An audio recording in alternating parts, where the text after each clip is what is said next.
Hey guys, we are back. We're going to talk about solving logarithmic and exponential functions. So let's look at a couple of the details of logarithmic and exponential functions. First of all, we have our exponent. The variables may change. You may see AB, BAX, BAY. It doesn't matter. I just want to show you that in this form, what is equal to the log is your exponent. What is above your base in an exponential is your exponent. The base is the same in both of them, so it's log to the base of a, or a to the power of y. And remember that your a, your base, is going to be positive. It's going to be greater than 0, and it's not going to equal 1, because 1 to any power is 1, so it's not a function. And then your y, your exponent, is also not going to be equal to 0, because anything to the exponent of 0 is 1, so again, not a function. Let's look at how to rewrite logarithms to solve them. So in this case, we have log base 3 to 27 equals x. So I'm just going to rewrite that into exponential, and I have 3 to x power equals 27. It's a lot easier for me to solve. 3 to the what power is 27. So 3 times 3 times 3 is 27. So 3 cubed is 27. X equals 3. Let's look at this one. Now, it might look a little daunting because it's a fraction, but let's rewrite it first, and then I bet it makes a lot more sense. So we take our base of 1/2 and our result of 1/4. So 1/2 to what power is 1/4? Well, 1/2 squared, or 1/2 times 1/2, is 1/4. So x equals 2. It's really not as hard as it looked, it just fractions can be daunting when you first look at them. So let's do this one. In this case, you have a whole number of the base and a fraction as your result. So first, always just rewrite it. And we're going to take our base of 2 and our exponent of x equals 1/8. Now, please remember that a negative exponent transforms the problem to a fraction under 1. So I know that my result here is a fraction under 1, so my exponent is probably going to be negative.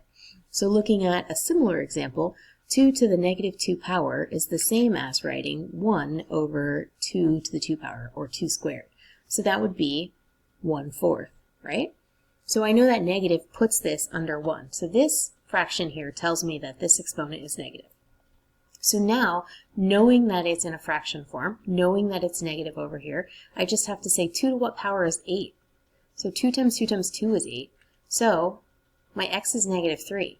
My negative puts it in that fraction form, and the 3 is the what power. 2 to what power makes it 8. So it's not that hard when you write it out that way. So I recommend that when you know it's a fraction, you know it's negative, and then you can just deal with the numbers, kind of disregarding the fraction. But let's look at another one. Pause it, see if you can figure it out, and then start again and see if you got it right. So I'm going to rewrite this, base 2 to x power equals 1 over 16. I know that this 1 over 16, this fraction, makes this a negative exponent. So I just have to figure out 2 to what power is 16. So 2 times 2 times 2 times 2. 2 to the negative 4th power is 1 over 16. So the fractions are not as hard as they seem. You just have to remember that a negative exponent transforms the problem to a fraction under 1, just like this, and then it's much easier to solve. Let's look at logarithms and solving to rewrite from exponential. So we want to solve for the logarithm. So in this case, I have 12 to the n power plus 2 equals 65. Well, if I told you that it was 12 to the n power equals 65, then you'd have your base and your exponential and your result, and you just flip it around. But in this case, I have this extra plus 2, so I'm just going to simplify this. And I'm going to subtract 2 from both sides and put 12 to the n power equals 63. Now this is much more similar to what I'm used to seeing, and I can rewrite this log to the base 12, result 63 equals n. Log base 12, 63 equals n. Let's do another one. 15 to the x power plus 3 equals 90. So I'm going to do the same thing. I'm going to subtract 3 from both sides, and I'm going to have 15 to the x power equals 87. Again, much easier. Now I can just rewrite this into my logarithmic form.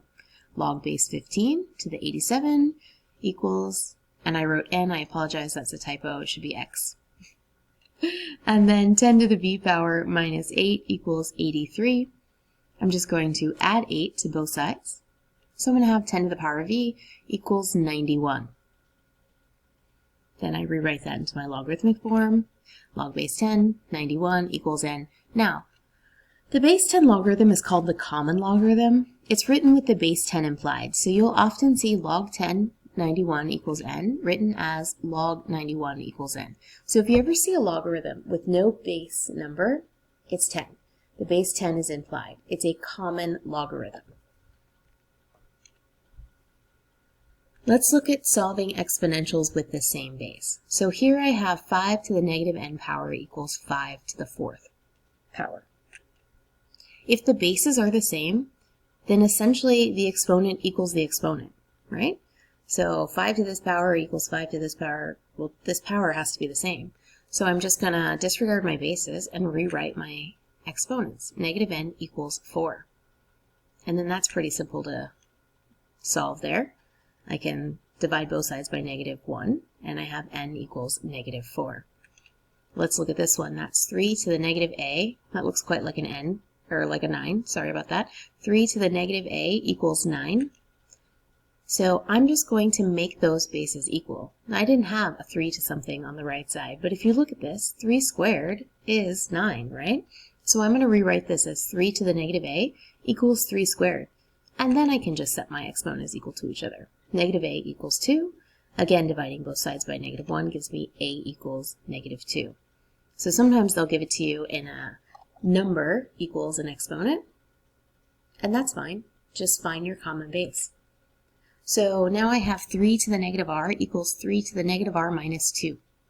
So I'm going to set those equal to each other. I can't. Those actually don't equal each other. But if you don't see that right away, then we can add r to both sides, cancel that out, and I would end up with 0 equals negative 2, which can't happen. So this is actually no solution, and that is a viable answer in a lot of cases when you're solving. Last one, I have 4 to the v plus 2 power equals 1/4. Now I know that 1/4 is the same as 4 to the negative 1, because negative 1 exponent makes that a fraction under 1. So I can rewrite that with a base exponent, and then set my exponents equal to each other. V plus 2 equals negative 1. I can subtract 2 from both sides, and I can get v equals negative 3. So not too difficult.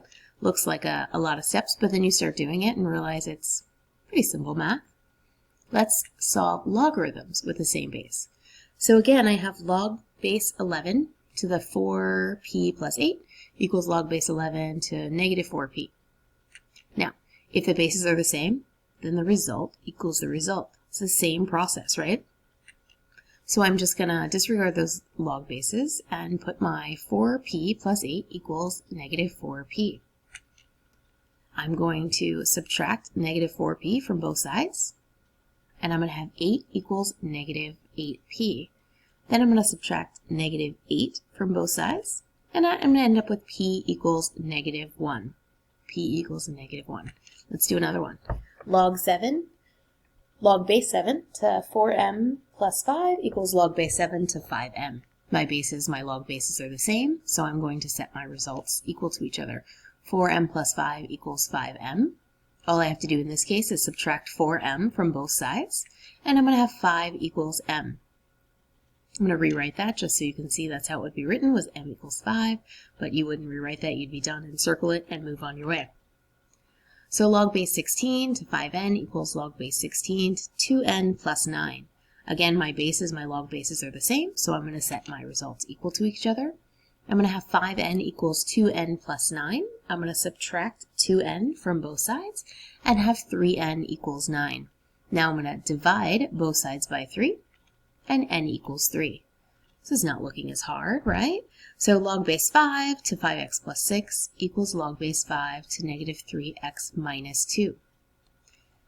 Results equal to results, and I have 5x plus 6 equals negative 3x minus 2. In this case, it's a two-step, so I'm going to add 3x to both sides and subtract 6 from both sides. You would do this in 2 steps, but running out of room here, so I just did it together. So I put them both together, so plus 3x is 8x, and then minus 6, negative 8. And then I'm dividing both sides by 8, and I get x equals negative 1. All right, that was pretty quick, a good example of each one. You're going to have an assignment with a couple of examples of each one's coming out, so watch this video and make sure that you understand it all. As always, any questions, message me on Etsby or Remind, schedule a Zoom time for an individual or a small group review, and have fun. Bye-bye.